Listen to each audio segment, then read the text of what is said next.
BNP মানে নাই তুই হেরা যে অত্যাচার করতেছে আমলি ক্ষেত্রে বেশি ডিগ্রি দিয়া যাইতেছে গা হেরা যে বালা মনে করো সংসার চালাও গদ্দি বালা মানে চালা হেরে তো দেওয়া লাগবে। ন্যায় ভিত্তিক দল গঠন করতে চায় তারেক রহমান দেশনায়ক। ভালো আছেন আপনি? আলহামদুলিল্লাহ। কোন দলকে এবার রাষ্ট্র ক্ষমতায় দেখতে চাচ্ছেন? আমার পক্ষ থেকে জামায়াত ইসলামী চাই আমি। অনেকেই তো দেখলাম, সব দেখলাম বা দেখতাছি ইদারিং তো বিএনপি মানে নাই তুই হেরা যে অত্যাচার করতেছে আমলি ক্ষেত্রে বেশি ডিগ্রি দিয়া যাইতেছে গা হেরা লাফায়া। বিএনপি সরকারই এই রাষ্ট্র ক্ষমতায় ভালো ভূমিকা রাখবে, কাজ করবে জনগণের স্বার্থে, আমরা দেশের উন্নয়ন করবে, এটাই আমি আশা রাখি বিএনপির উপর। সেই কৃষি মিশিক যা আছে ব্রিজ কালভার্ট কত উদ্রণ স্বভাব এরা তো বাত মাছ আমরা রেখা পাইতো না, তো রাস্তাঘাটেও দাও না, কি রাস্তা ভাঙ্গা, মানুষ একটা মানুষ আমরা আইতে যাইতে পারি না, কত অসুবিধা। কিছু কাম করছে দালাল খাইয়া গেছে সব। লাঙ্গল দিব সাঁতার দিব লাঙ্গল কিয় দিতাম আমরা এটা কই কি জনতা দিয়ে আমরা ভোট ওখানে দিব। আমরা গরিব, খাইতে পাই না, কিনবার পাই না, অত কতজনে ভোট দিলাম চাই না গরিব লড়ে। আর যে ধনী ইটারা ফাটাইয়া দেন আমরা দিন না, তো কইছি ফিরা ভোটে লাগে আইলে দিবার মাই গো ফুট একটা ভোট দেও, আর ভোট দিয়ে আনলে ধরাই যায় তারা বাড়া পাইমু তারা দিম আমি ভোট।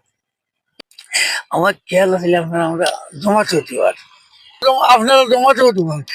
আচ্ছা আল্লাহ পাকর এর দয়া হুজুরের লগে তাহলে আল্লাহর মায়া থাকবো, আল্লাহর ছায়া থাকবো।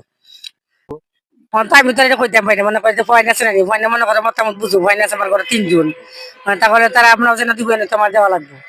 5 বছর পর পর জাতীয় নির্বাচন পেয়েছি, কিন্তু একটিবারও ভোট দিতে পারিনি। এইবার যেহেতু ইলেকশনের একটা ঝড় নামছে, আমরা আশা করি ভোট দিতে পারবো, আশাবাদী। তারেক রহমান দেশনায়ক, দেশে আসছেন, রাষ্ট্র পরিচালনায় উনি, আমরা আশাবাদী উনি বিপুল ভোটে জয়যুক্ত হয়ে দেশকে সুন্দরভাবে চালাবে। আমি চাচ্ছি একটা সুন্দর, যে যারা ন্যায় ভিত্তিক দল গঠন করতে চায়, যারা সুন্দরভাবে দেশ পরিচালনা করবে। আমরা নিরাপত্তা বোধ করি বর্তমানে যদি জামাত ক্ষমতায় আসে তাহলে আমরা মনে করি দেশটা সুন্দরভাবে পরিচালনা করবে।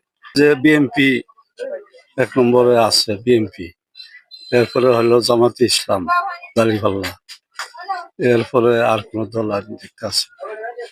সরকারের কাছে চাওয়া একটাই, যে সব জিনিসপত্রের দাম যে কমাইতে পারে সেই হলো সরকার। আমরা ন্যায্যমূলক জিনিস খাইতে পারি, আজ এক দাম, পরশুদিন আরেক দাম, কালকে আরেক দাম, এরকম জিনিসের দাম বাড়তে আছে।